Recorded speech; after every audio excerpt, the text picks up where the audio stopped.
আসসালামু আলাইকুম। সকল চক্রান্ত ষড়যন্ত্র ব্যর্থ করে দিয়ে বিশাল ঘটনা ঘটিয়ে দিয়েছেন ডক্টর ইউনূস। ডক্টর ইউনূস কি জিনিস বুঝিয়ে দিয়েছেন উনি ওনার কর্ম দিয়ে বারবারে অনেকবারে প্রমাণ করে দিয়েছেন গত 18 মাসে।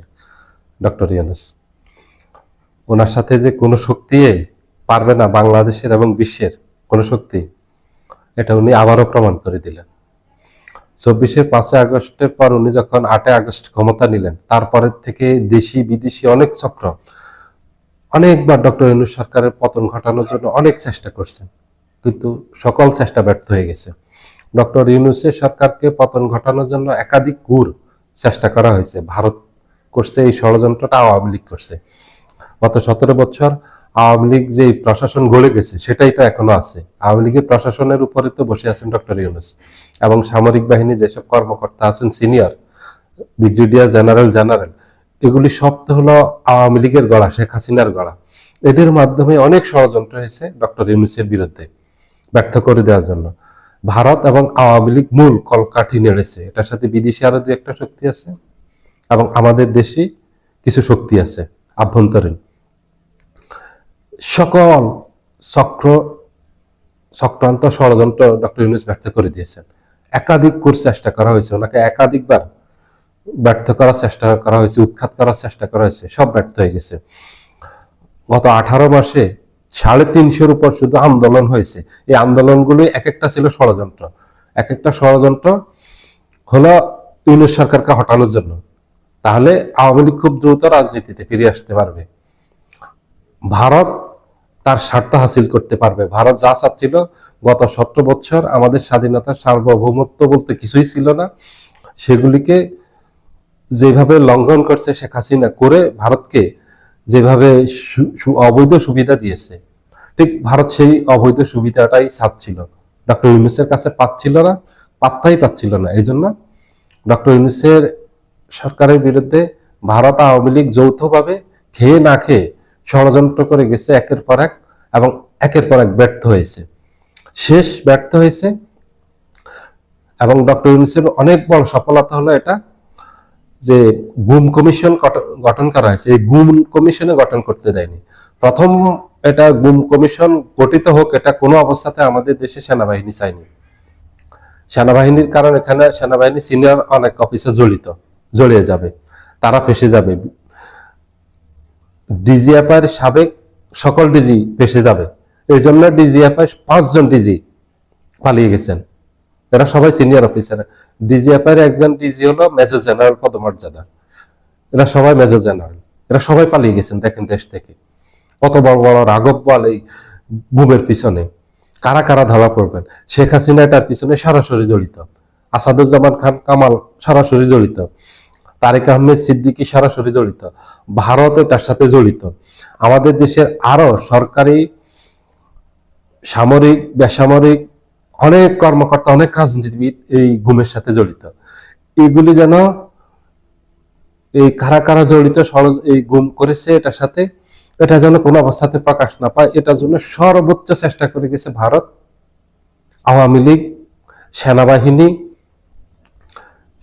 এবং আমাদের দেশে আরো কিছু রাজনীতিবিদ আছে এটার সাথে জড়িত, বিভিন্ন রাজনৈতিক দলের সবার সব চেষ্টা ব্যর্থ করে দিয়েছে গুম কমিশনের। আপনারা লক্ষ্য করলে দেখবেন এই যে 17 জন সামরিক কর্মকর্তাকে এই সেনাবাহিনীর ভিতরে যে কারাগার ঘোষণা করে সেখানে রাখা হয়েছে, এটা কত বড় অন্যায় কাজ করেছে আপনারা কল্পনা করতে পারেন? ওরা অপরাধী, ওরা সাধারণ জেলে থাকবে, ওদের জন্য আলাদা আইন নেই। আমার জন্য যা আইন এই দেশের, তার জন্য একই আইন, কিন্তু তাদেরকে অবৈধ সুবিধা দেওয়ার জন্য সরকারের উপর কি পরিমাণ এই চাপ ছিল, সকল চাপ উপেক্ষা করে ডক্টর ইউনূস সকল চক্রান্ত ষড়যন্ত্র ব্যর্থ করে দিয়েছেন। ডক্টর ইউনূস দিয়ে ঠিক গুম কমিশন গঠন করলেন। গুম কমিশন গঠন করে সকল যারা গুম হয়েছেন, গুমের শিকার হয়েছেন, তাদের অভিযোগগুলি নিলেন, নিয়ে একেবারে সুষ্ঠুভাবে নিরপেক্ষভাবে তদন্ত করলেন। তদন্ত করে সেই তদন্ত রিপোর্টটা পেশ করা হলো গতকাল। এটার জন্য পেশ করতে না পারে কমিশনকে অনেকভাবে ভয় ভীতি দেখানো হয়েছে, এবং যারা গুমের শিকার হয়েছেন, যারা গুমের শিকার হয়ে ফিরে আসছেন, তারা সাক্ষাৎকার দিতে চাননি ভয়ে, অনেকে সাক্ষাৎকার দেননি, প্রকাশ্যে এসে সাক্ষাৎকার দিতে ওনারা রাজি হননি, ভয়ে।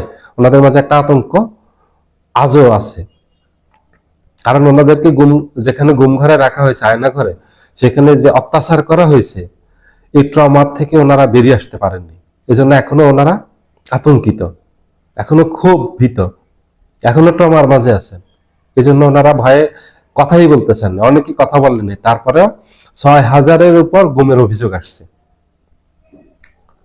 এই যে ৬,০০০ গুমের অভিযোগ, এগুলিকে তদন্ত করা, এই যারা গুমের শিকার হয়েছেন তাদেরকে খুঁজে বের করা এবং তাদেরকে কমিশনে আনা, কৌশলে এনে তাদের বক্তব্য নেওয়া এবং গুমের সাথে যারা জড়িত তাদেরকে বের করা, কখন কিভাবে গুম হয়েছে, কারা গুম হয়েছে, এখানে রাজনীতিবিদ কারা, কি কারণে এদেরকে গুম করা হয়েছে, রাজনীতির বাহিরে কেউ আছে কিনা, আলেম ওলামাদেরকে কেন গুম করা হয়েছে, রাজনীতিবিদদেরকে কেন গুম করা হয়েছে, এটা কি রাজনৈতিক স্বার্থের জন্য নাকি ব্যক্তির স্বার্থের জন্য নাকি কোনো গ্রুপের স্বার্থের জন্য নাকি বিদেশি কারো স্বার্থের জন্য, এগুলি বের করা খুবই কঠিন ছিল, খুবই জটিল কাজ ছিল। যে জটিল কাজটা আল্লাহর রহমতে ডক্টর ইউনূস সফল হয়েছে করতে। সব বাধা উপেক্ষা করছেন উনি, সব চক্রান্তে ব্যর্থ করে দিয়েছেন, সকল ষড়যন্ত্রকারীদের একেবারে হাতে হাত কড়া পরিয়ে দিয়েছেন, যে উনি সফলভাবে গুম কমিশনের গঠন করে তদন্ত রিপোর্ট পর্যন্ত সবকিছু একেবারে সফল হয়েছেন উনি করতে।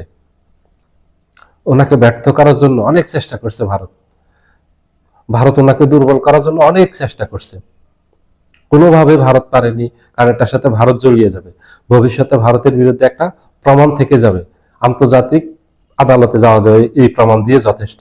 কারণ এটার সাথে ভারতের সরাসরি এই সামরিক বাহিনী, কমান্ডো বাহিনী জড়িত, ভারতের সরকার জড়িত। ভারত সরকার জড়িত না থাকলে এই হত্যাকাণ্ডগুলো ঘটতে পারতো না। এই যে বিএনপি নেতা সালাউদ্দিন আহমেদকে শিলংয়ে পাওয়া গেল, দেলোয়ার হোসেন সাইদি সাহেবের সাক্ষী দিতে আসা শুকরঞ্জন বালি উনি সাক্ষী দেননি, যেটা আওয়ামী লীগ যেভাবে চেয়েছিল সেইভাবে উনি দেননি, বিধায় ওনাকে এখান থেকে গুম করে ওনাকে ভারতে পাওয়া গেল। আরো অনেকগুলি ঘটনা আছে যেগুলি ভারতের সরকারের সম্মতি ছাড়া ভারতে ঢুকানো ওদেরকে সম্ভব না, যাওয়া সম্ভব না। এবং আমাদের দেশে এই যে বিডিআর হত্যাকাণ্ডের সাথে সরাসরি ভারত জড়িত, সেটা বিডিআর কমিশনের রিপোর্টে চলে আসছে যে ভারতের ২৪ জন কমান্ডো বাহিনীর, স্পেশাল বাহিনীর এই কমান্ডো, এই কমান্ডো বাহিনীর ২৪ জন সরাসরি বিডিআর হত্যাকাণ্ডে জড়িত ছিলেন। টোটাল ভারতের ৯৬১ জন সামরিক কর্মকর্তা এই বাংলাদেশে ঢুকেছেন বিডিআর হত্যাকাণ্ড ঘটানোর জন্য, একদম সরাসরি জড়িত।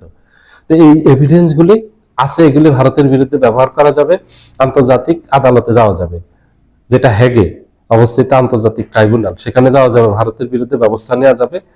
ভারত তখন বিপদে পড়ে যাবে, বিপাকে পড়ে যাবে। আওয়ামী লীগ তো বিপদে পড়েই আছে, আওয়ামী লীগ তো শেষ।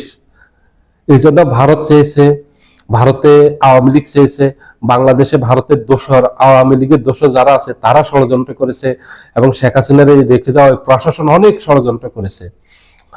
এই সামরিক বাহিনী কর্মকর্তারা অনেক চেষ্টা করেছে যেন গুম কমিশনে গঠন করতে না পারে, বিডিআর কমিশন গঠন করতে না পারে। উনি সকল কমিশন গঠন করছেন এবং সব জায়গায় ষড়যন্ত্রকারীরা ব্যর্থ হয়েছে। সবাই ভালো থাকবেন, আল্লাহ হাফেজ।